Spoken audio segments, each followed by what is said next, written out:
Namo Tata Bhagavato Arahato Sama Sambuddhassa.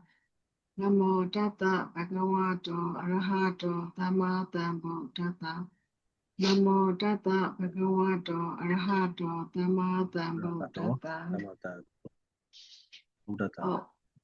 let's all be a jacket as a pilot. Shantari Bodrasia, Jamio Diaz. Screen share.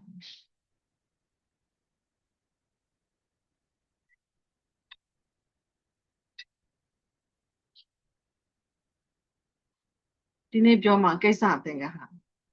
Big episode. Rory Biojare. Dine Lamlas or Lame Lame, the teacher. I could not get some yam yam lips. Cases are to do with the Palian issue. Cases are Pale one. Cases are a jungle, then ha, suit your mima.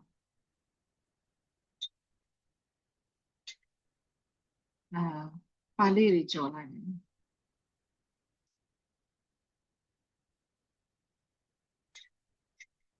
Oh, Tatua, Tandra. Maru Tinju, sickness it they don't be wabi. A coopagay, Kuma became my machine. The two Halidia, deep became my be waroma, chicken lady in a yam. Uma, I know what to do. I down in Biawadi. I draw Sulenama, Tabi Lam, I could wait an up your vidori, he to Biavidori, Kesari. Kesans are Maru Tandra, she, she even. Dure Balone Jale, not the door. Not do I look for it. I party, let's say it is it a day. Not a she did it. Theta dead what you have been, theta dead what I showed this one she did it. I say this if they did, Nandy, I look for it, Nanny, your dear party lonely jam. Kisari lonely jam. Kisari in a low show, you know. I guess I long you dirty line in it. Saliva, she did it. Dicanelli or young lambdy. Is a meow look like Bebio. The yard last or home, the town last or lamb home. I go along with you. How dare Saliva, she? I could throw party to a lonely child, shell out, Gio. Mazia, can you do it? Can you do it so you do? Follow that. Nian is you on me between our solution. Okay, tweety go, tweety jam. Nian is you on me. The aju was or not. Why not between margin pure? How dare no? Parent, go think about it.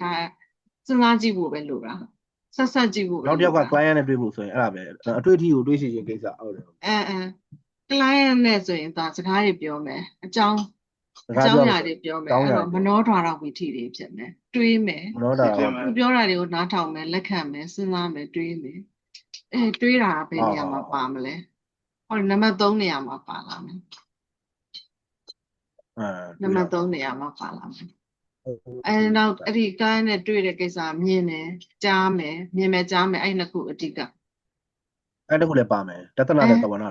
I naku atika, I naku piloshin to Yamira dream, Pian Pure Kajai, put a very dome, go to some chatted gaze at it dome. So gaze at on who are same Gazi Pure, Damamoy, Madazi Pure. I wear Yahoo shake on that one. Okay, a good repay, good repay, Logan gaze at how dare a man gaze at you, Golo. Did I must this a lame you? This a lame you to pull no really in the pit. I say lame you are a son of your mamma. Pull no really let me pit there. So, dear, how job you at the chap out of coops at the less one, so not. So now you look doing it, and the sort of an dog you're young. No, it's not a piazza saliva. Or a black gownless or dear job you who did Maros and Alumia. But a mazo, Boatakuma, Sala like it, sagely, jogally. I could Omaro have been so walk out, I look for it. Namu, by a water. Is that Pinsa was ra ရုပ်ကိုတစ်ခုအနေနဲ့တွက်မယ်နံတရားထဲမှာကြတော့စိတ်ကိုတစ်ခုအနေနဲ့တွက်မယ်နောက်စေတသိက်ထဲမှာဝေဒနာကထင်ရှားလွှားရဝေဒနာကိုတစ်ခုတွက်မယ်တင်ညာမှတ်သားခြင်းကလည်းသူကတော်တော်လေးအရေးပါလို့တစ်ခုအနေနဲ့တွက်မယ်နောက်ဝေဒနာနဲ့တင်ညာလွဲလို့ကျန်တဲ့စေတသိက်50ကိုတစ်ခုအနေနဲ့သင်္ခါရခန္ဓာအနေနဲ့တွက်မယ်ပြန်ပြောမယ်ပေါ့နော်စိတ်ကိုဝိညာဉ်နဲ့ခန္ဓာစေတသိက်ထဲမှာဆိုလို့ရှိရင်ဝေဒနာခန္ဓာရှိမယ်တင်ညာခန္ဓာရှိမယ်သင်္ခါရခန္ဓာရှိမယ်နောက်ပြီးတော့ရုပ်တရားအလုံး28ဘာပဲလာအဲ့ဒါကြတော့ရူပခန္ဓာထဲမှာထည့်တွက်မယ်ပေါ့အဲ့တော့ခန္ဓာ5ပါးအဲ့ဒါကိုပင်စဝောကာရပင်စဟောပေါ့နော်ပင်စခန္ဓာရှိတဲ့ပင်စဝေခန္ဓာရှိတဲ့လောကအဲ့ဒီမှာအကုန်လုံးမွေးဖွားလာပြီဆိုလို့ရှိရင်စစချင်းပရိသန္တိစိတ်ကလေးဖြစ်တယ်အဲ့ဒါကပရိသန္တိအလုပ်ပေါ့ဘာလဲဆိုတော့ဘဝဟောင်းနဲ့ဘဝသစ်ကိုဆက်ဆက်ပေးမယ်ဘဝဟောင်းမှာနောက်ဆုံးဖြစ်တဲ့သုတိစိတ်ကလေးကဆက်ပြီးသွားပြီဥပ္ပတ္တိပင်ဆိုထပ်ပြီးတော့ဘာစိတ်မှမဖြစ်တော့ဘူးအခုဘဝအသက်မှာပရိသန္တိစိတ်ပြန်စားဖြစ်တယ်အချိန်ကအတူတူပဲနော်ကိုမှာဖြစ်ခဲ့တဲ့တဝါ၆လုံးမှာဖြစ်ခဲ့တဲ့အချိန်အတိုင်းပဲဥပ္ပတ္တိပင်သုတိလေးလည်းဥပ္ပတ္တိပင်ပြီးတော့ဒီပရိသန္တိကဥပ္ပတ္တိပင်ဆိုပြီးတန်းဖြစ်တာဈာတ်မှာဟသွားတယ်ဆိုတာမရှိဘူးအဲ့ဒါကအနန္တရတ္တိလည်းရှင်းပြထားတယ်အဲ့တော့တောက်လျှောက်ဖြစ်တယ်အဲ့ဒီအချိန်မှာပဲတပြိုင်တည်းဘဝအဟောင်းကရုပ်တွေကရုပ်ပိုင်းကြရင်တော့အသေးစိတ်ပြောမှာနော်စိတ်စားရုပ်ဆိုလည်းမရှိတော့ဘူးဥဒုစားရုပ်အာဟာရစားရုပ်တွေကနည်းနည်းကြံခဲ့အောင်ပဲကမ္မစားရုပ်ဆိုရင်လုံးဝပြတ်သွားမယ်အဲ့တော့ဘဝအဟောင်းကရုပ်ကဒီပရိသန္တိစိတ်ကလေးနဲ့ဘာမှမဆိုင်ပါဘူးပရိသန္တိစိတ်နဲ့အတူတူဘဝအသစ်မှာရုပ်အသစ်တွေဖြစ်တယ်စစချင်းဆိုလို့ရှိရင်ဟရိယဝတ္ထုရုပ်ပါမယ်ဒီစိတ်ကလေးမှီပြီးဖြစ်ရတဲ့ဟရိယဝတ္ထုရုပ်ပါမယ်နောက်ကာယပဒါထပါတဲ့ကာယဓာတကကလပ်ဆိုတာပါမယ်နောက်ဟရိယရဲ့ကာယရဲ့နောက်ပါသေးလို့ဆိုလို့ရှိရင်ဘာဝတူးစမ်းပေါ့နော်ဘာဝဆိုတာယောက်ျားဖြစ်မှာလားမိန်းမဖြစ်မှာလားဆိုတဲ့ဟာအဲ့ဒီပထမစစချင်းဖြစ်တဲ့ပရိသန္တိကမ္မဇယုတ်ပရိသန္တိကမ္မဇယုတ်ထဲမှာသွားဒါလည်းဆုံးဖြတ်ပြီးသားပါတယ်အဲ့ဒီ၃မျိုးပေါ့နော်စိတ်ကလေးမြည်ပြီးဖြစ်ရမယ်ဟရိယဝတ္ထုယုတ်နောက်ကာယပဒါဒပါတယ်ကာယဓာတကကလပ်လို့ခေါ်တယ်ကလပ်ရုပ်လေးကတစ်ခုတည်းဖြစ်တာမဟုတ်ဘူးသူကပထဝီဘောဝါယောတေဇောဝိနာကန္နာရတဩဇာဆိုတဲ့ရှစ်ရုပ်အစုလေးပေါ်မှာမှီပြီးတော့ဖြစ်ရတာနောက်ပြီးတော့အသက်ရှင်သန်မှုရှိနေတဲ့ဆိုတဲ့ဇီဝိတိန်တွေဇီဝိတယုတ်အဲ့ဒါလေးလည်းပါတယ်ဆိုတော့ကလပ်တစ်ခုမှာရုပ်10ခုအဲ့တော့ကာယဓာတကကလပ်မှာကာယပဒါဒလေးနဲ့ကျန်တဲ့9ခုခုနဟတ္တယဝတ္ထုလေးနဲ့ကျန်တဲ့9ခုနောက်တစ်ခုကဘာဝမှာအဋ္ဌိဘာဝလားပုံဘာဝလားဆိုတာရယ်ကျန်တဲ့9ခုရယ်အလုံးရုပ်30မှာကမ္မဇယုတ်က3ခုအဲ့ဒါလေးကပရိသန္တိစိတ်ဖြစ်တဲ့အချိန်လေးမှာတစ်ပြိုင်တည်းဖြစ်တယ်အဲ့တော့သူတို့နဲ့တစ်ပြိုင်တည်းဖြစ်တာပရိသန္တိစိတ်အဲ့ပရိသန္တိစိတ်ကလူဆိုလို့ရှိရင်မတို့နည်းနည်းဟိုဟာလေးပြောလိုက်တော့လူဆိုလို့ရှိရင်ဘာတွေဖြစ်နိုင်လဲဆိုရင်အဟိတ်ထဲကဖြစ်နိုင်တယ်ဟောဒီအဟိတ်ထဲကဒီသောမနတတန်တိရဏလေးမဟုတ်ဘူးဥပိ္ပခာတန်တိရဏလေးဟိတ်မပါတဲ့ထဲကဥပိ္ပခာတန်တိရဏလေးနဲ့လည်းဝေးနိုင်တယ်ဟောဒီမဟာရဆိုရင်မဟာဝိပ္ပ၈လုံးတွေကတစ်လုံးလုံးနဲ့လည်းဝေးနိုင်ဒါကလူတွေဝေးဖွားတော့ငရဲပုံသားတိရစ္ဆာန်ပြိတ္တာအသူရကယ်ကြတော့ဟောဒီအဟိတ်အကုသလဝိပ္ပတ်ထဲကဥပိ္ပခာတန်တိရဏဒီစိတ်ကလေးနဲ့ဝေးတာအဲ့ဒီပရိသန္တိစိတ်ခိုက်အဲ့တော့အဓိကသူကဘာလုပ်လဲဆိုတော့ဘဝအဟောင်းနဲ့ဘဝအသစ်နဲ့ကိုတစ်ဆက်တည်းဖြစ်အောင်လုပ်တယ်ဆက်ပေးတယ်အဲ့ဒီစိတ်ကလေးကြောင့်လည်းပဲတစ်ဆက်တည်းဖြစ်နေတာဖြစ်ဆိုအဲ့ဒီစိတ်အမျိုးအစားလေးပဲမျိုးစားတူလေးပဲဇက်တိုက်သူလည်းခဏလေးပဲဖြစ်တာဆိုတော့ဥပ္ပတ္တိပင်ပြီးရင်နောက်တစ်ခါဥပ္ပဘာနာမည်ရသွားလဲဆိုတော့ဘဝကိုဆက်ပြီးတော့စောင့်ရှောက်ပေးတယ်ဘဝကိုအဆက်ပြတ်မသွားအောင်ဆက်ပြီးစောင့်ရှောက်ပေးတယ်ဆိုတော့ဘဝင်ဆိုတဲ့နာမည်ရသွားတယ် အဲ့ဒီစိတ်ကလေးပဲဇက်တိုက်ဖြစ်တာပထမဆုံးဖြစ်တဲ့စိတ်ကလေးကပဋိသန္ဓေစိတ်သူ့နောက်မှာဖြစ်တာလေးကပထမဆုံးဖြစ်တဲ့ပထမဘဝင်စိတ်ဘဝင်ထဲမှာပထမဆုံး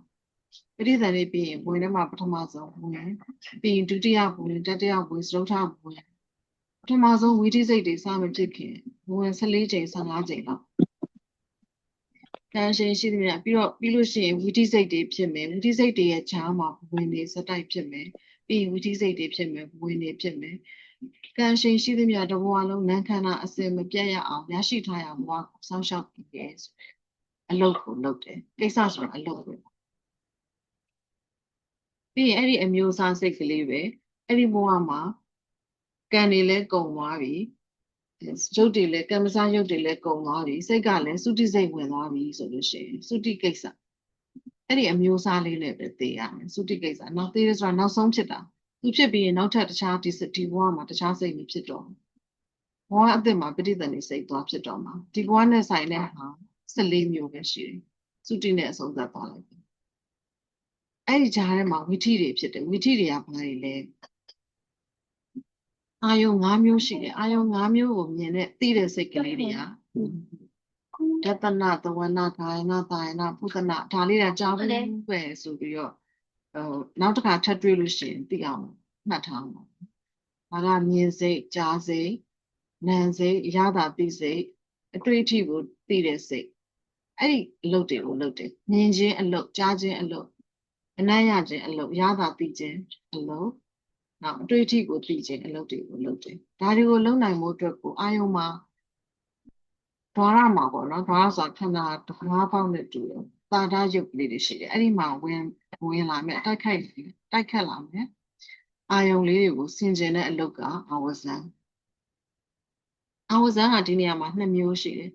ငါးအာယုံကိုဆင်ကျင်တာကိုပင်စဓာရဝဇန်လို့ခေါ်တယ်နောက်တစ်ခါမနောဓာရဝဇန်မြင်ပြီးသားကြားပြီးသားလေးတွေကိုပြန်ပြီးစဉ်းစားတာကိုမနောဓာရဝဇန်ဒါကကြတော့သူဆုံးဖြတ်တဲ့အလုပ်ကိုလုပ်မှာဆိုတော့နောက်နာမည်တစ်မျိုးပေးတယ်အာဝဇန်နာမည်မပေးတော့ဘုထောဆိုပြီးတော့နာမည်ပေးတယ်သူ့ရဲ့အဓိကစိတ်ကမနောဓာရဝဇန်ဆိုတဲ့စိတ်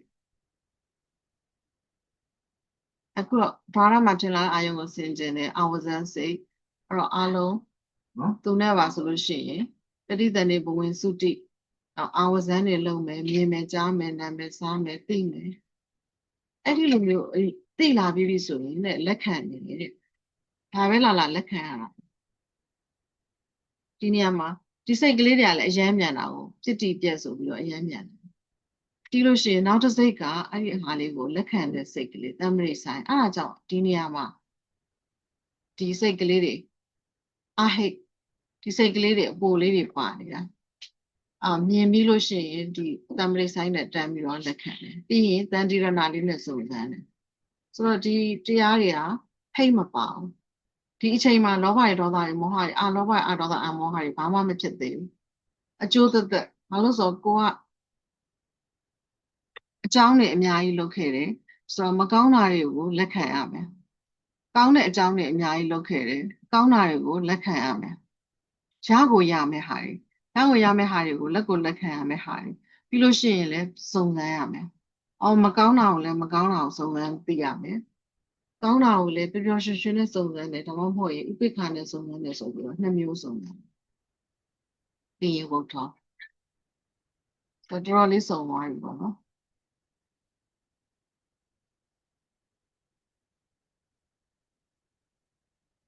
တမရိဆိုင်နဲ့တန်တိရဏတခုပဲအဲ့တမရိဆိုင်နဲ့တန်တိရဏကငါးအာယုံဟာတွေကိုစုံစမ်းတာလက်ခံတာအတိတ်ကိုဒါကြောင့်တကယ်ကိုထားရိုက်ပေါ့ပစ္စုပန်တဲ့မှာမြင်တယ်ပစ္စုပန်တဲ့မှာကြားတယ်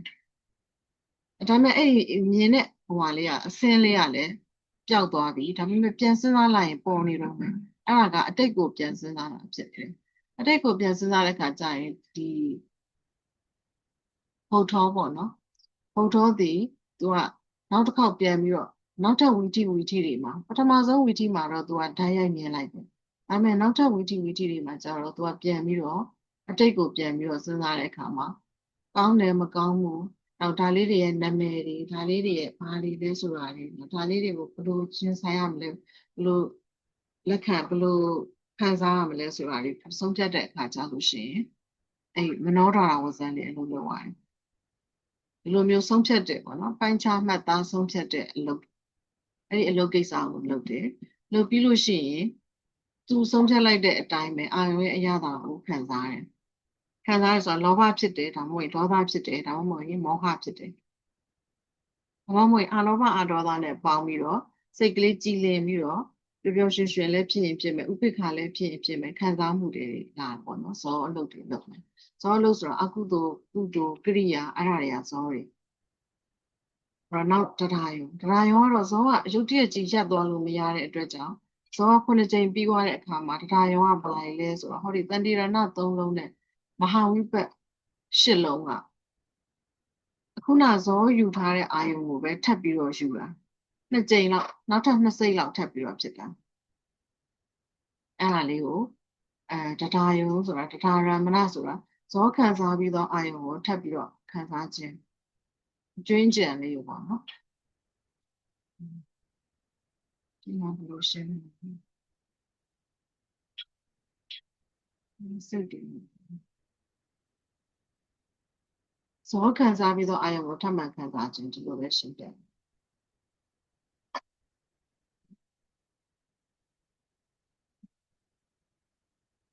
ပြီးရင်ဘာဖြစ်မလဲဘဝင်စိတ်တွေပြန်ရအောင်မယ်ဘဝင်ကိစ္စဆိုတော့အဲ့ဒီမှာခန္ဓာဆရာအစနဲ့ပြတ်တော်ဘူးပေါ့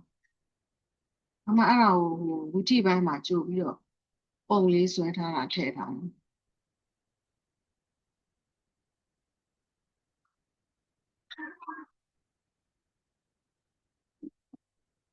ဒီဟာလေးနဲ့မှတ်ရမှာပေါ့နော်ဘဝင်စင်ကြင်မြင်ပြီးလင်ထုတ်ပြင်လက်ခံတုံစုံစမ်းဆုံးဖြတ်ဇောစိတ်တန်နှစ်ရက်တတားဒါတက်ကပြောနေနေကြားရင်အလွတ်ရသွားမှာအရင်ဆုံးမတို့စကုပ္ပတာရဆိုတာလေးရှိတယ်အရှိမရူပယုံအစင်းလေးရောက်လာတယ်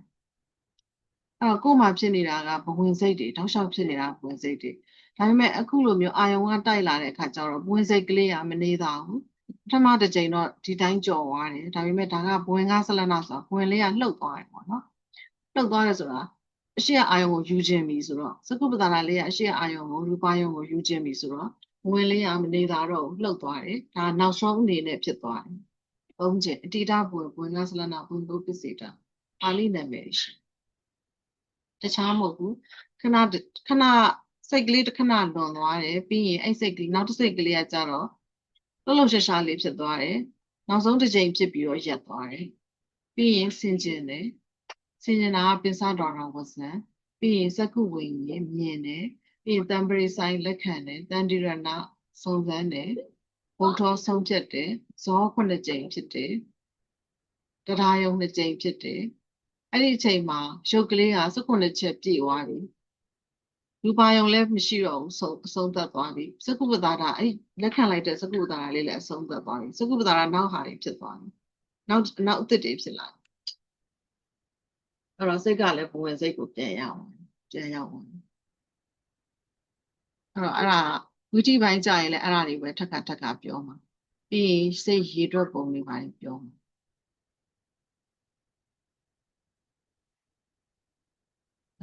ခုပါကိစ္စတင်ဟာ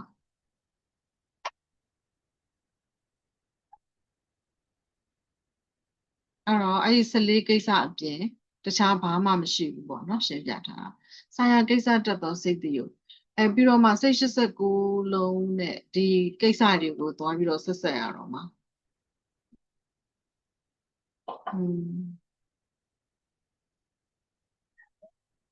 ဒါလေးကကြာရမင်းလည်းရောက်လာရင်လည်းတူတယ်ရောက်ပါပြီရောက်နေကြဟုတ်ကိစ္စများမြောင်လူတို့ပေါင်းကြောင်းရှင်းပြနေဟုတ်ဘလောက်ပဲများအဲ့ဒီ14ခုကနေပြီးတော့မလုပ်ဘူးဒီ14ခုပဲရှိတယ်ပေါ့လေအဲ့ဒီအကြောင်းပြောတာအော်ဖို့ကောင်းတယ်နော်အကုန်လုံးအကျဉ်းချုံထားလိုက်တာအဲ့တော့တခုခုကြီးကျယ်ကိုလုံနေတယ်လို့ထင်တယ်ဘာတွေလုံနေတယ်လို့ထင်လဲ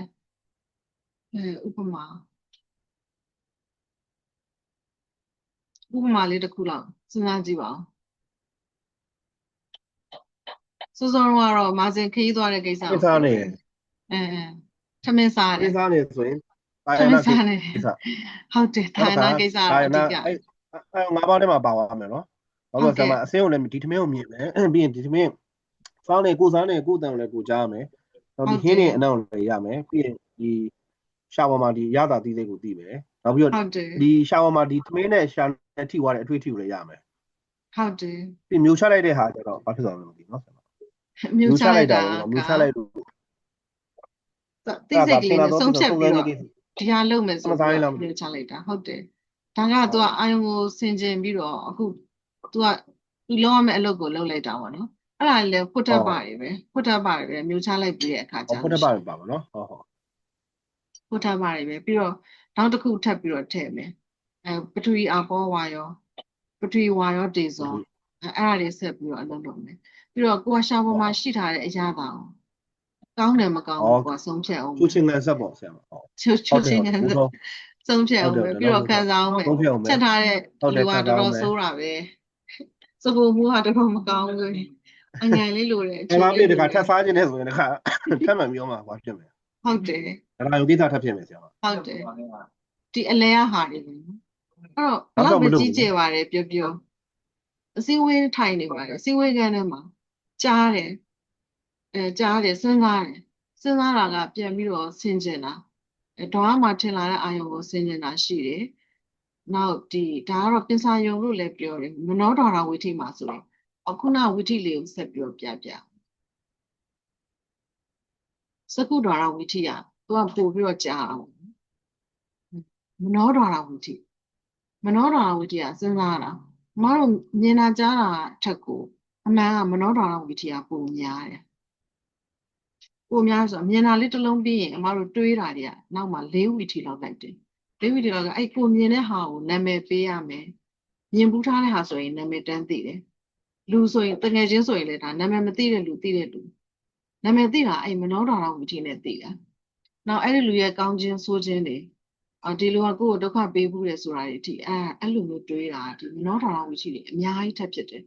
အဲ့တော့တကယ်တမ်း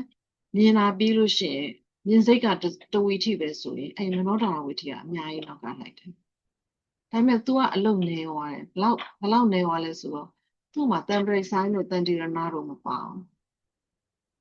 ။ဘဝင်ပြီးရင်သူဒီအာယုံကိုယူလိုက်တယ်ပေါ့နော်။သူကဟရိယဝတ္ထုမှာဖြစ်တယ်ပေါ့နော်။ဟရိယဝတ္ထုမှာဖြစ်တယ်။ဟရိယဝတ္ထုရဲ့နေရာတွေဘာတွေကတော့နောက်တော့အသေးစိတ်ပြပြမယ်။နေရာကအဓိကအဲ့တော့စိတ်ကလေးဖြစ်ခွင့်ရတဲ့နေရာတစ်ခုအဲ့ဒီနေရာပေါ်မှာအာယုံကအရှိမလားမနောဒရာမှာထင်ရှားပေါ်နေတယ်သူကြတော့အာယုံ6ပါးစလုံးပစ္စုပန်အာယုံလည်းဖြစ်နိုင်တယ်အတိတ်အာယုံလည်းဖြစ်နိုင်တယ်ခါလေးကျရင် future ကိုဟောရဲဆိုအနာဂတ်ပေါ့နော်အဲ့ဒါလည်းဖြစ်နိုင်တယ်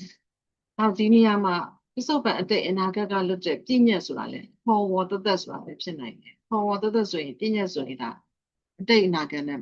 ဘာမှမပတ်သက်ဘူးပေါ့အရင်တော့ကလည်းဒီနာမည်ခေါ်ခဲ့တာပဲရင်းကမြစ်ပေါ့ဟိုးရင်ဟိုးရှိရှိတော့လည်းခေါ်ခဲ့နောက်လည်းခေါ်အောင်ပါပဲအဲ့တော့အဲ့နာမည်တစ်ခုမှဆိုလို့ရှိရင်အတိတ်လားအနာဂတ်လားပစ္စုပန်လားဆိုတာမရှိဘူးကာလကလွတ်တယ်နောက်တစ်ခုနိဗ္ဗာန်ဆိုလဲကာလကလွတ်တယ်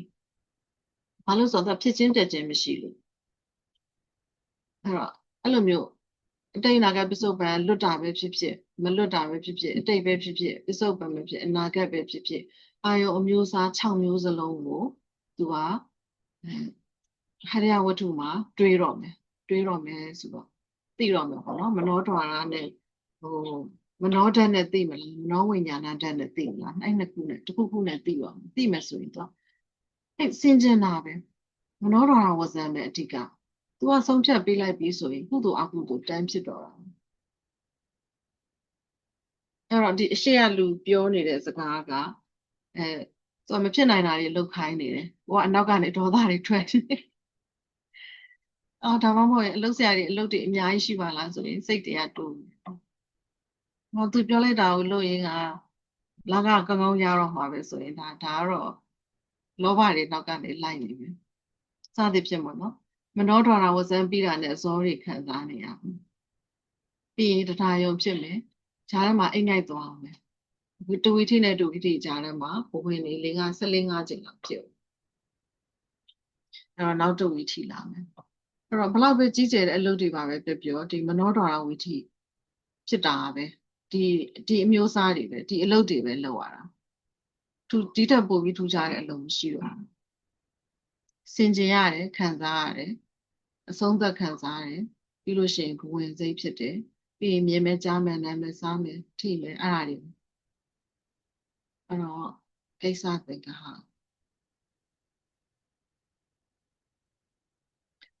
ဒီဟာလေးဖတ်ကြည့်ပါလားတရားဆရာကိစ္စတတ်သောစိတ်တည်း ဘဝဟောင်းနဲ့ဆိုင်ရာကိစ္စတတ်သောစိတ်တည်းဘဝဟောင်းနဲ့ဘဝတစ်ကိုဆက်ဆက်ပြီးသောပရိသေကိစ္စရရှိထားရာဘဝကိုဆောက်ရှောက်ပြီးသောဘဝင်ကိစ္စရရှိထားရာဘဝမှာရှော့ချပျက်စီးတည်ဆုံးခြင်းသုတိကိစ္စဟူသည်အတိတ်ကံတရားများကြောင့်ဖြစ်ပေါ်လာသောအကျိုးပတ်စိတ်များ၏ဘဝအစမှသည့်အဆုံးတိုင်အောင်တန်ရှင်ရှိသမျှဆက်ဆက်ဆောင်ရွက်သွားကြသောလုပ်ငန်းကိစ္စများဖြစ်ကြသည်တို့ဖြစ်၍မိမိတို့ပြုခဲ့သောဟုတ်အောက်ကဆက်ဖက်အောင်လားဆရာတို့ဖြစ်၍ဟုတ်ဆက်ပါတို့ဖြစ်၍မိမိတို့ပြုခဲ့သောလောကီကုသိုလ်အကုသိုလ်ကံတရားများကြောင့်ဘဝခန္ဓာအနေဖြင့်အကျိုးပေးမိအကျိုးပတ်စိတ်များသည်ဘဝအစပရိသေကိစ္စဆောင်ရွက်ပြီးနောက်ဘဝင်ကိစ္စကိုဆက်လက်ဆောင်ရွက်ကကံရှင်ကုန်သောအခါသုတိကိစ္စကိုတဘဝ၏အဆုံးသက်အဖြစ်နောက်ဆုံးဆောင်ရွက်သွားကြလေသည်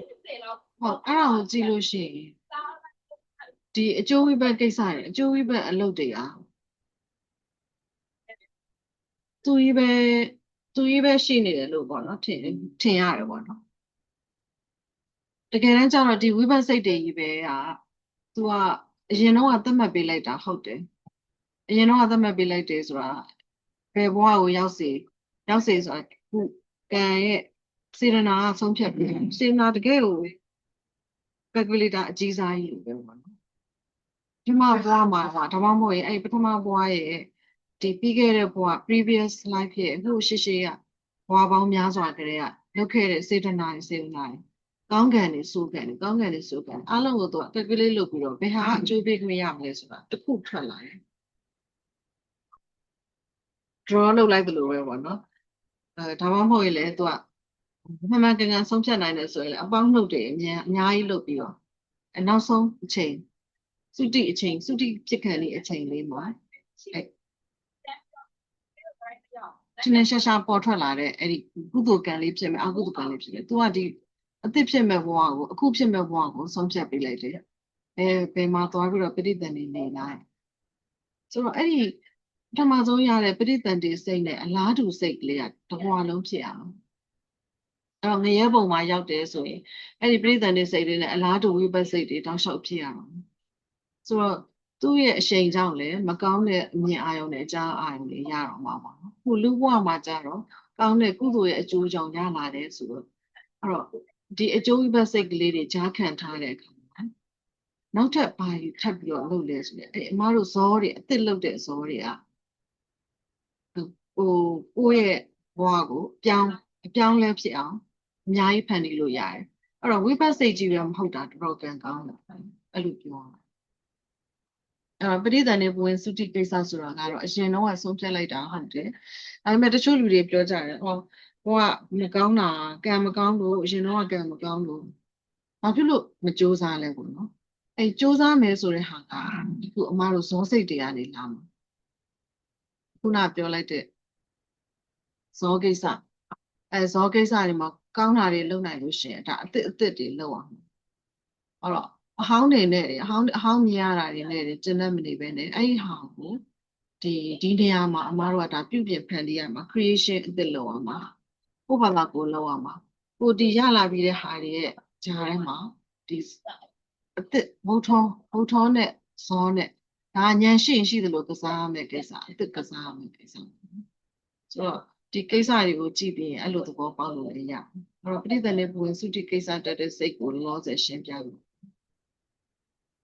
အဲ့တော့ပဋိသန္ဓေဘဝင်သုတိကိစ္စတက်တဲ့အထဲမှာမျိုးစား၅မျိုးရှိတယ်ပထမဆုံးမျိုးစားကအကုသလဝိပ္ပဥပိ္ပခာတန္တိရဏစိတ်တစ်ပါးခုနလည်းပြောပါတယ်အဟိတ်ထဲမှာပေါ်ဆုံးကတခုအကုသလဝိပ္ပတန္တိရဏထဲမှာဥပိ္ပခာတန္တိရဏထဲမှာသူကအပေပုံသားတွေရဲ့ပြည်တဲ့နေပွင့်သုတိကိစ္စနောက်အဟိတ်ထဲမှာကုသလဝိပ္ပလည်းရှိတယ်သူကကြတော့လူရဲ့ စတုမဟာဘုံဆိုတာလက်ပြ6ထက်ရဲ့အောက်ဆုံးမတမစွမ်းလူအဲ့ဒီမှာနတ်တွေမှာလည်းအဲ့ဒီအောက်ဆုံးဘုံကကြတော့သူကမြေကြီးနဲ့တစ်ဆက်တည်းဖြစ်နေတယ်ပြမွေနာတောင်နဲ့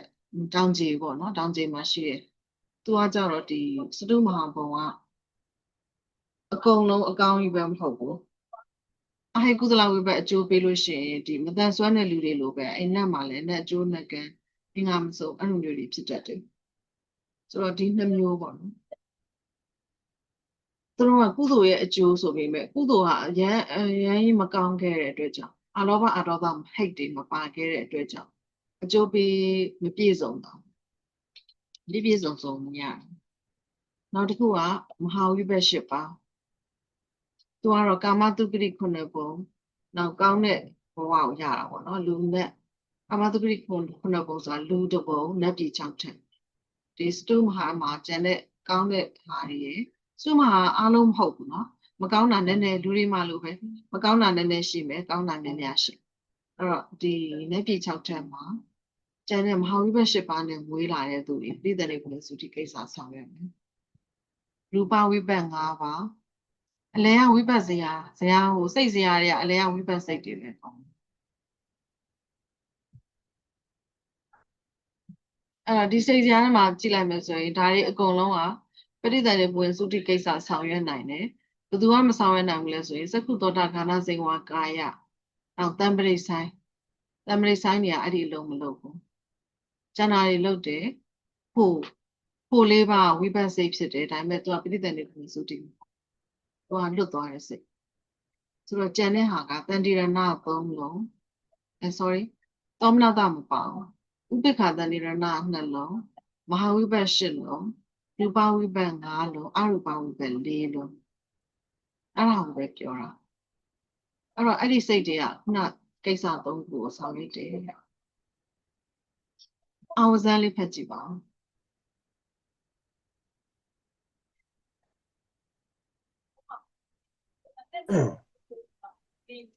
အာဝဇန်ကိစ္စမှသည်တရားယုံကိစ္စတိုင်အောင်ဆောင်ရွက်သောစိတ်များမိမိတို့ပြုခဲ့သောအတိတ်ကံကြောင့်ဖြစ်ပေါ်လာသောအကျိုးဤပတ်စိတ်များသည်ဘဝတည်ဝယ်ပရိသေတွေကိစ္စဆောင်ရွက်ပြီးနောက်ပရိသေတွေကိစ္စဖြင့်ဆက်ပြီးသောရရှိထားရာဘဝတည်ကိုတည်တတ်အောင်ဘဝင်ကိစ္စဖြင့်ဆက်လက်ဆောင်ရွက်နေစဉ်မိမိတို့၏ဓွာရအသီးသီးဝယ်သက်ဆိုင်ရာအာယုများလာရောက်တိုက်ဆိုင်သောအခါအာယုနှင့်ဓွာရတိုက်ဆိုင်မှုကြောင့်ဖြစ်ပေါ်လာသောစိတ်များဝိထိစိတ်များသည်အာသဝံကိစ္စမှသည်တရားယုံကိစ္စတိုင်အောင်ဝိထိကိစ္စများကိုအစဉ်တိုင်းဆက်တိုက်ဆောင်ရွက်သွားကြလေသည်ဟုတ်တယ်လွယ်လေးပဲပေါ့နော်အောက်ကအဲ့တော့ဝင်စိတ်တွေကြီးပဲဇက်တိုက်ဖြစ်နေတယ်ဆိုလို့ရှိရင်အိပ်ပျော်နေမှာပေါ့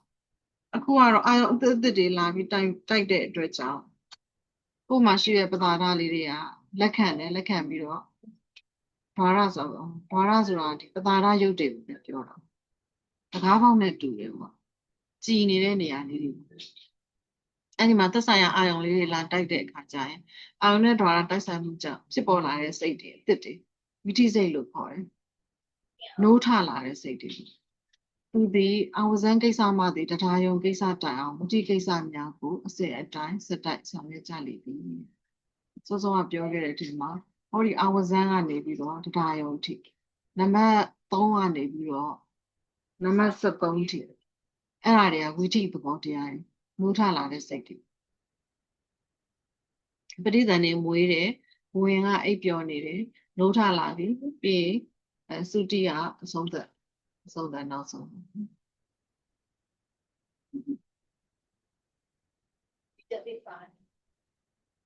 အာဝဇန်ကိစ္စတက်တဲ့စိတ်က2ခုသိပါတယ်နော်အားရဆိုပစ္စဒရဝဇန်နဲ့မနောဒရဝဇန်မနောဒရဝဇန်က6မျိုးလုံးကိုအာယုံ6မျိုးလုံးကိုလက်ခံတယ်ပစ္စဒရဝဇန်ကတော့5မျိုးကိုပဲဆိုင်ရဒါပေမဲ့ तू က5ခုလုံးသိတယ်5ခုလုံးကိုဒီတစ်စိတ်ထဲနဲ့ပဲဟောပေါ့နော်ပြေးပြီးတော့သိတာပေါ့ဆိုအားကြောင့်လည်းရှိမှပင်စာလေးတက်ပေးတာပင်စာယုံမှာတိုက်ဆိုင်လာတဲ့ပင်စာယုံကိုဆင်ကျင်ပြီးတယ်ဒါပေမဲ့ဒသနမြင်ချင်းကိုဆောင်ရွက်တာကြတော့2မျိုးပဲစိတ်နှလုံးပဲရမယ်တဝနာကြားချင်းကိုဆောင်ရွက်တာတော့သောတာဝိညာဉ်စိတ်2ပါးပဲရမယ်နာမ်ချင်းကိုဆောင်ရွက်တာတော့ခန္ဓာဝိညာဉ်စိတ်2ပါးပဲရမယ်တာယနာကိစ္စ အရသာသိခြင်းကိုဆောင်ရွက်တာစိန်ဝဝိညာဉ်စိတ်နှစ်ပါးပဲရမယ်ကုသနာအထိတွေ့သိတာကတော့ကာဝိညာဉ်စိတ်နှစ်ပါးပဲရမယ်အာဝဇန်ကလည်းတစ်ခုစီပဲရမယ်ပစ္စဒရာဝဇန်ဆိုရင်တစ်ခုမနောဒရာဝဇန်ဆိုရင်တစ်ခုဆိုတော့အလဲဟာလေးတွေပြီးသွားပြီပရိသေနဲ့ပွင့်စုတိလည်းပြီးသွားပြီဆိုတော့ကိစ္စဆောင်ရွက်တဲ့စိတ်တွေအကြောင်းပြောပြီးသွားတယ်အဲ့တော့နည်းနည်းလေးထပ်ပြောလို့ရတာပါလဲဆိုတော့အဲ့ဒီကိစ္စ14ပါးကိုဆောင်ရွက်တယ်ဆိုတဲ့နေရာမှာတဲ့သူလည်းအလုပ်တွေလုပ်တယ်ဆိုရင်ရုံးထိုင်ပြီးတော့လုပ်တယ်ပေါ့အဲ့တော့ဌာနနဲ့တူတယ်ပေါ့နော်ဘယ်ရုံးမှာထိုင်ပြီးတော့ဒီ14လုံးကိုလုပ်တာလဲထိုင်တဲ့ဌာနကကြတော့10ပါးပဲရှိတယ်ဘာလို့ဆိုလိုတာလဲဆိုတော့စောစောကပြိတ္တနေဘဝင်စုတိကိစ္စ3မျိုးကိစ္စ3မျိုးလုံးကိုဆောင်ရွက်တဲ့စိတ်ကမျိုးစားတူနေတာ哦တူနေတော့သူ့ကိုတဌာနလေးနဲ့ပဲသတ်မှတ်တယ်အမျိုးစားတူနေလို့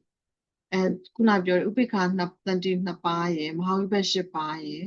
မဟကုတ်ဝိပ္ပဆိုတာရူပဝိပ္ပ5ပါးနဲ့အရူပဝိပ္ပပေါင်းလာတာမဟကုတ်ဝိပ္ပ9ပါးဒါကိုတဌာနလေးနဲ့ပဲယူလိုက်လို့ရှိရင်ကိစ္စ3ခုဒီတဌာနထဲမှာပဲကိစ္စ3ခုလုပ်တယ်လို့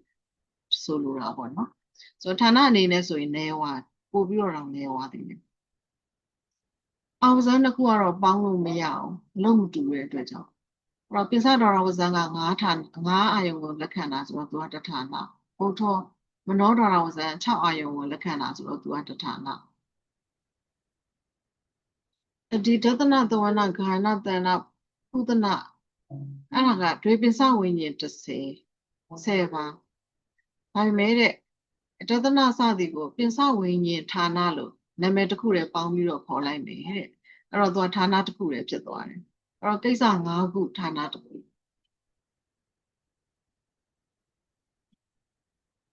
တမ္ပရိဆိုင်ကိစ္စကိုတမ္ပရိဆိုင်စိတ်2ပါးဆောင်ရွက်တယ်တန်တိရဏကိစ္စကိုတန်တိရဏစိတ်3ပါးဆောင်ရွက်တယ်ဇောကိစ္စဆိုပြီးတော့အဲ့ဒါကိုကြတော့မတို့အကုသိုလ်က7မဟာကုသိုလ်က8မဟာကရိယာ8ပါးနောက်အဟိတယဆိုရင်ဟတိတုပ္ပတ1ပါးနောက်မဟကုတ်တယဆိုရင်ကုသိုလ်က9လုံးကရိယာက9လုံးနောက်ဇောမဇောဖို့ဇောလို့ခေါ်တယ်အဲ့ဒါကြတော့လောကုတ္တရာစိတ်8ပါးလုံးတနည်းအားဖြင့်ကာမဇော29ကိုဒီအပေါ်ဟာရပေါ့နော်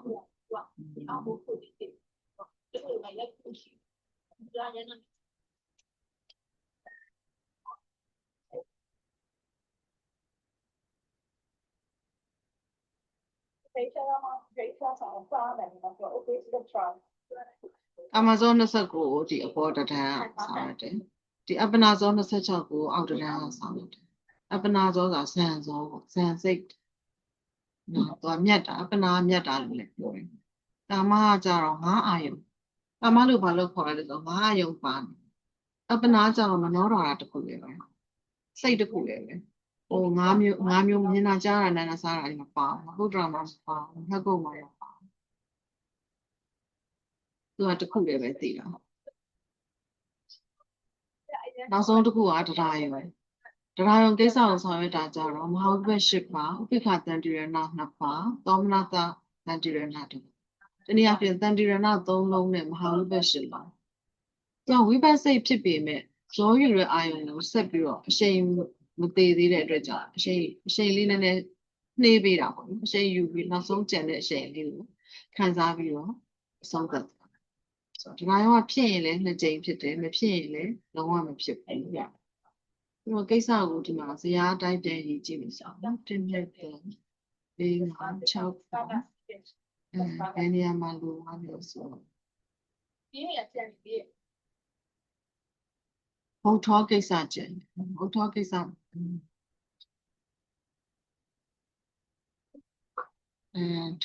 ဌာနက10ပါးဖြစ်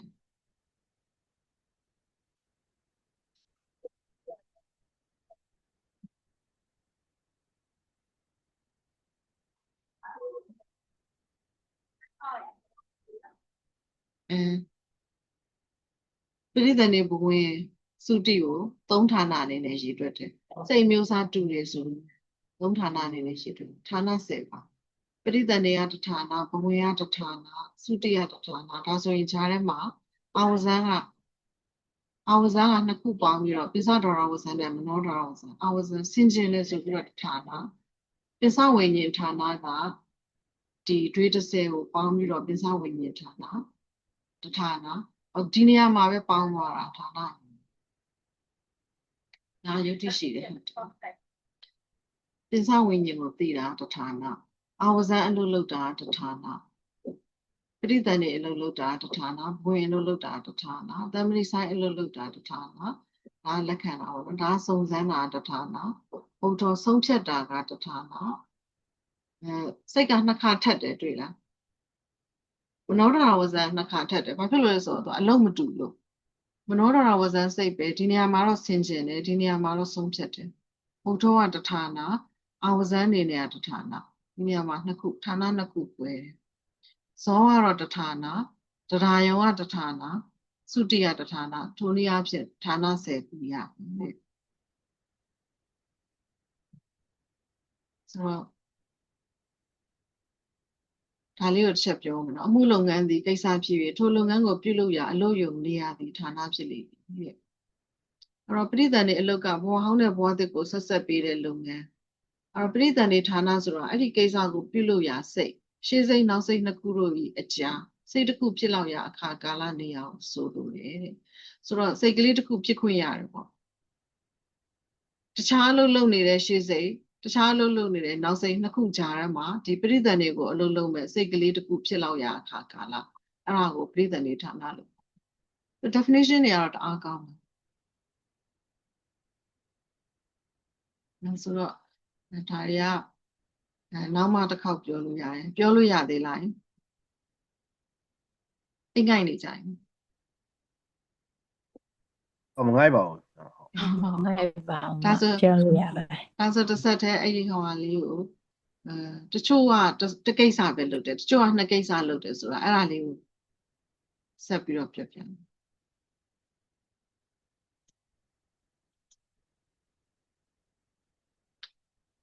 အဲ့တော့သက္ကုဝိညာဉ်စိတ်နှစ်ပါးကတကိစ္စကိုလုပ်တယ်အခုပြောမှာတကိစ္စစီပဲလုပ်တဲ့စိတ်တွေအဲ့တော့ကိစ္စတစ်ခုတည်းပဲလုပ်တဲ့စိတ်တွေကဘာရှိလဲဆိုသက္ကုဝိညာဉ်နှစ်ပါးကဒါသနာကိစ္စတစ်ခုတည်းကိုပဲလုပ်တယ်အဲ့လိုပဲပေါ့နော်သောတာဝိညာဉ်စိတ်နှစ်ပါးကသဝနာကိစ္စတစ်ခုတည်းပဲလုပ်တယ်ခန္ဓာဝိညာဉ်နှစ်ပါးကခန္ဓာကိစ္စတစ်ခုတည်းပဲလုပ်တယ်သူကာဝိညာဉ်အထိပေါ့နော်ဒါလေးတွေတော့နာမည်အသစ်တွေဖြစ်နေတယ်သာယနာကိစ္စရတာသိခြင်းပုဒနာဆိုအထိတွေ့သိခြင်းပိစဒေါရဝဇန်ကလည်းအာဝဇန်ကိစ္စတစ်ခုတည်းပဲလုပ်တယ်တမရိဆိုင်နှစ်ပါးကလည်းတမရိဆိုင်ကိစ္စတစ်ခုတည်းပဲလုပ်တယ်ဇောကလည်းဇော55လုံးရှိတယ်အဲ့ဒီ55လုံးကလည်းဇောကိစ္စတစ်ခုပဲလုပ်တယ်ဆိုတော့သူကပြန်ပေါင်းပြရအောင်မယ်အဲ့တော့တကယ်တမ်းတွက်မယ်ဆိုရင်ကိစ္စတစ်ခုတည်းဆောင်ရွက်တာကအလုံးဘယ်နှပါးရလဲဆိုတော့ဒီမှာက2 5လေး30ပိစဒေါရဝဇန်က1 7တမရိဆိုင်က2 73 73နဲ့55နဲ့ပေါင်း73နဲ့55နဲ့ပေါင်း68ပါဆိုပြီးတော့တကိစ္စစီပဲဆောင်ရွက်တဲ့စိတ်က68ပါဆိုပြီးရတယ်ဒီနေရာမှာမနောဒရဝဇန်မပေါင်းမနောဒရဝဇန်ကကိစ္စနှစ်ခုကိုလုပ်တယ်သူကဘယ်အချိန်မှာအာဝဇန်ကိစ္စလုပ်လဲဘယ်အချိန်မှာဘုထောကိစ္စလုပ်လဲဆိုရင်မနောဒရဝိထိတွေးတဲ့ကိစ္စတွေးတဲ့အချိန်မှာအာဝဇန်အလုပ်ကိုလုပ်တယ်ဆုံးဖြတ်တဲ့အလုပ်ကိုလည်းလုပ်တယ်နည်းနည်းတော့ဘာဖြစ်တော့ဒီထဲမှာ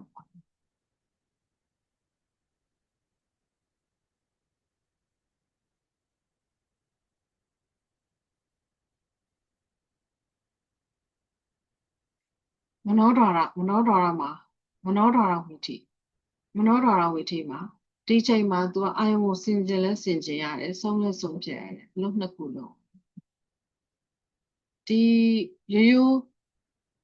ပိစဒေါရဝိထိရိုးပိစဒေါရဝိထိမှာဆိုရင်တော့ဒီပိစဒေါရဝဇန်ကဆင်ခြင်တယ်ဟောဒီမနောဒေါရဝဇန်ဘုထောကဒီနေရာမှာသူကဆုံးဖြတ်တယ်ဆုံးဖြတ်တာတစ်ခုပဲလုပ်ရတယ်အဲ့မဲ့မနောဒေါရဝိထိမှာကြတော့သူကအလုပ်နှစ်မျိုးလုံးလုပ်ရတယ်ဘာလို့ဆို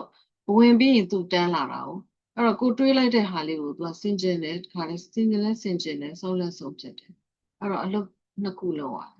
အဲ့နေရာလေးအဲ့တော့သူ့ရဲ့အလုပ်ကဟို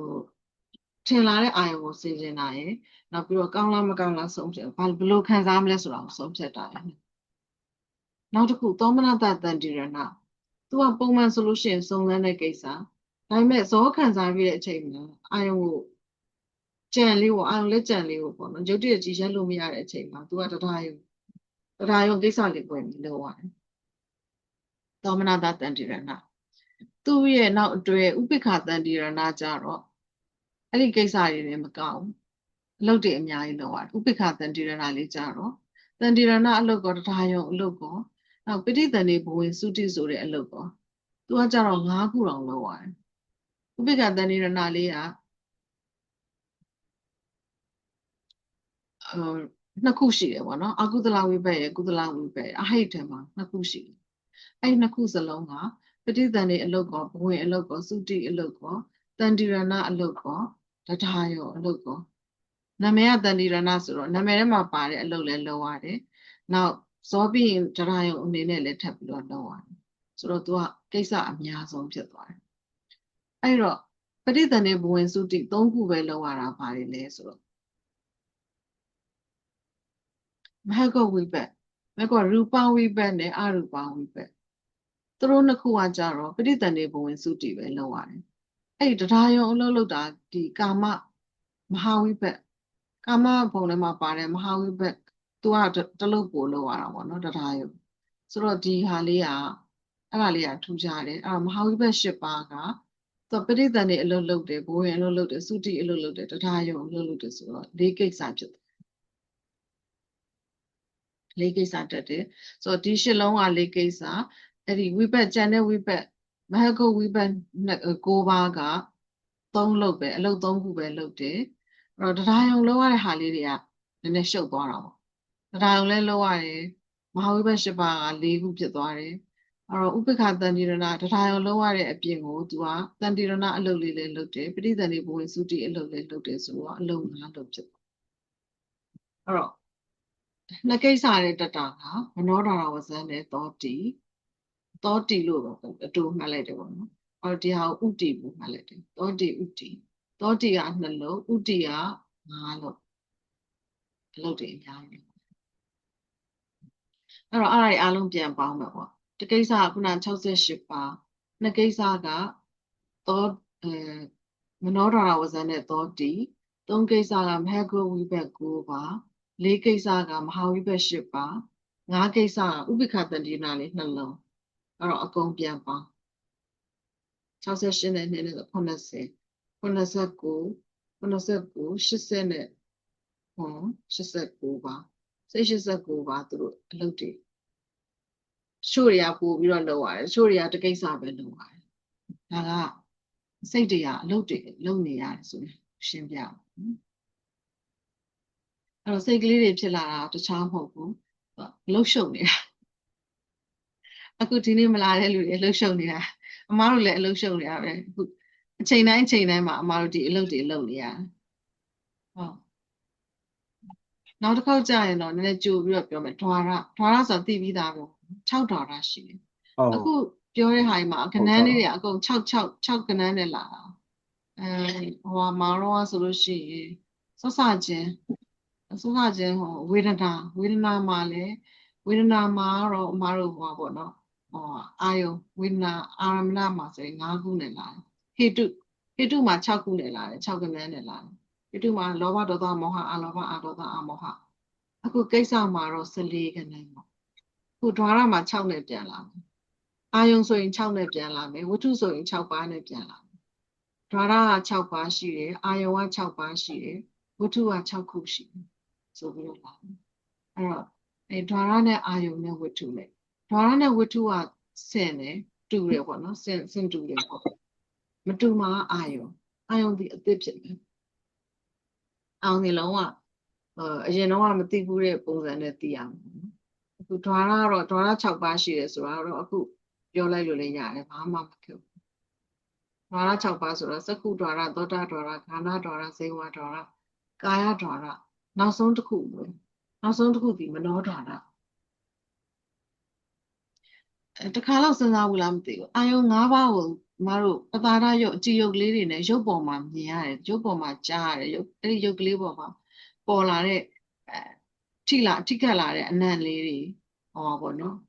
အရသာလေးတွေနောက်အထီးတွေ့လေးတွေကိုခံစားပြီးတော့ဒီဝိညာဉ်စိတ်ကလေးတွေအပွင့်ဓာတ်လို့ခေါ်တယ်ဒါကဟိုပါပေါ့နော်အခန့်ဓာတ်ပေါ့အာယုံဆိုလို့ရှိရင်အတိုက်ဓာတ်ပေါ့သိလာတဲ့ဟာလေးကိုကြားတော့သူကအပွင့်ဓာတ်လို့ဝိညာဉ်ပေါ့သိလာတဲ့ဟာအဲ့လိုခေါ်တယ်အဲ့တော့စဉ်းစားကြည့်မိဘူးလားမသိဘူးနောက်ဆုံးမနောဓာရမှာမနောဓာရလို့ခေါ်တဲ့ဟာလေးကဘာလေးလဲဆိုတာတစ်ခါတော့စဉ်းစားကြည့်ဘူးလားစိတ်တကားပေါ့ဒါသည်မျက်စိတကားဒါသည်နားတကားနှာခေါင်းဟောပေါ့နော်အနံ့တကားဒါကရှာတကားပေါ့နော်ဒါကကိုယ်အကြည့်ပေါ့ကိုယ်တကားပေါ့မနောဓာရစိတ်တကားဆိုတာဘာလေးများဖြစ်မလဲစိတ်တကားအမှန်ရုပ်လုံးဝမဟုတ်ဘူးအခုအမတို့ပြောခဲ့တဲ့ဘဝင်စိတ်16ပါးဒီသူကတကားဖြစ်နေဆောင်ရွက်ပြီးဒါကတော့ဟိုတွေးကြည့်လို့မရဘူးပေါ့နော်မြတ်စွာဘုရားရှင်းပြထားတော့မှာပဲဟောဒီလိုပါလားဆိုပြီးအခုပြောတဲ့ဒီစိတ်16ခုဥတီလေးနှလုံးရယ်မဟာဝိဘတ်8ပါးရယ်မဟကုတ်ဝိဘတ်9ပါးရယ်1ရယ်8ရယ်9ရယ်9ရယ်ပေါင်း18အဲ့ဒီ18ပါးဒီသူကပဋိသန္ဓေလည်းသူပဲပဋိသန္ဓေလည်းသူပဲဘဝင်လည်းသူပဲသုတိလည်းသူပဲလို့ပြောခဲ့တယ်ဆိုတော့အဲ့ဒီဘဝင်စိတ်ကလေးဖြစ်နေတဲ့အချိန်ဟာသူကဂျားထဲမှာဟိုပါပေါ့နော်ဒီအတွေးတွေဝင်လာဖို့အတွက်ကိုဟိုသူကဟိုပါပေါ့ဘတ်ဖာလုပ်ပေးနေတဲ့သဘောပေါ့သူရှိနေလို့ဝင်လာခွင့်ရတာပေါ့ဒီဘဝင်စိတ်သာမရှိဘူးဆိုရင်ဘောကတန်တရာတောင်ရှိမှာမဟုတ်ဘူးဘဝင်စိတ်ကဒီဘောကိုဆက်ပြီးတော့စောင့်ရှောက်ပေးနေတဲ့အတွက်ကြောင့်အဲနောက်ထပ်ဝိသိစိတ်တွေထပ်ပြီးတော့ဖြစ်ခွင့်ရတယ်ဆိုတော့အဲ့ဒီဝင်ကုတ်ပစ္စေရာစိတ်16ပါးဒီရဲ့အခေါ်အဝေါ်လေးကဘာလဲဆိုတော့ဘဝင်လေးဒီနောက်ဆုံးအဆုံးသတ်သွားတဲ့အချိန်မှာဝိသိစိတ်တွေဖြစ်လာတယ်အဲ့တော့မနောဓာရတကားပေါက်ဆိုတာတခြားမဟုတ်ဘူးအဆုံးသတ်ဘဝင်စိတ်ဘဝင်စိတ်မှာတော့မှအဆုံးသတ်ဘဝင်စိတ်ကလေးကိုပြောတာဘာလဲဆိုတော့ဘဝင်ကုတ်ပစ္စေရာဆိုတာခုနဝိသိထဲမှာရှင်းပြထားတယ်ဟောတာလေဘဝင်ကုတ်ပစ္စေတာထားလို့အရှိရေးပေးထားတာဘဝင်ကုတ်ပစ္စေတာရပ်သွားတဲ့အချိန်လေးအဲ့တော့ဘဝင်စိတ်လေး3ချိန်ဖြစ်ပြီးတော့ရပ်သွားတဲ့ဒီအဆုံးသတ်ဘဝင်လေးအဲ့ဒါဒီမနောဓာရလို့ခေါ်တယ်နာမည်အသစ်လေးပေါ့နော်စဉ်းစားကြည့်ပြီးတော့ဒီနေ့တော့အဲ့လောက်ကလေးပဲစဉ်းစားပြီးတော့နောက်ထပ်ဘာလာမလဲဆိုတာစိတ်ကောဝင်စားရလားမသိဒါကနောက်တစ်ခေါက်ကြာရင်အသေးစိတ်ပြောမယ်နော်ဒါကမှလည်းပြောစရာတွေအများကြီးကြံသေးတယ်အဲ့လိုနဲ့ပဲရှေ့ဆက်သွားဒီတစ်ခေါက်ပါမေးစရာရှိလူလဲနေဒီခေါက်ကတော့သူတို့ဘာမေးမလဲမသိဆရာမသူတို့နှစ်ယောက်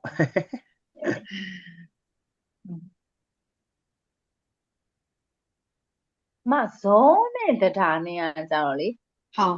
တရားကြတော့ဇောကပို့ပြီးတော့ပြင်းတာပေါ့နော်ဟုတ်တယ်နောက်စိတ်အမျိုးအစားမတူဘူး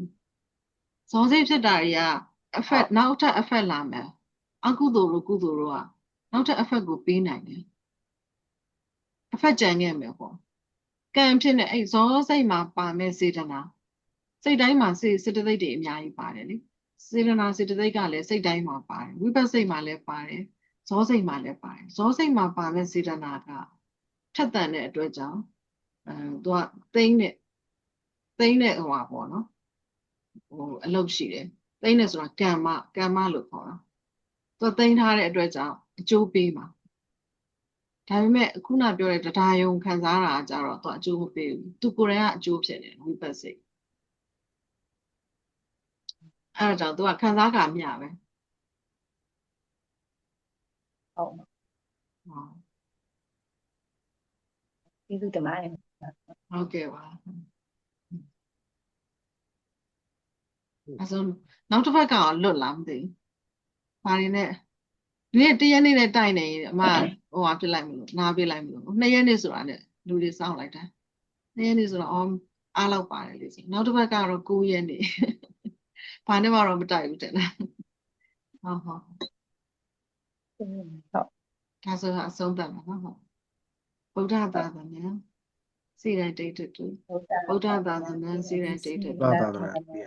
ဗုဒ္ဓသာသနာစိရတိတ်တူ စီ ဘုရားသာသနာ ရန်တိတ်တူ အာ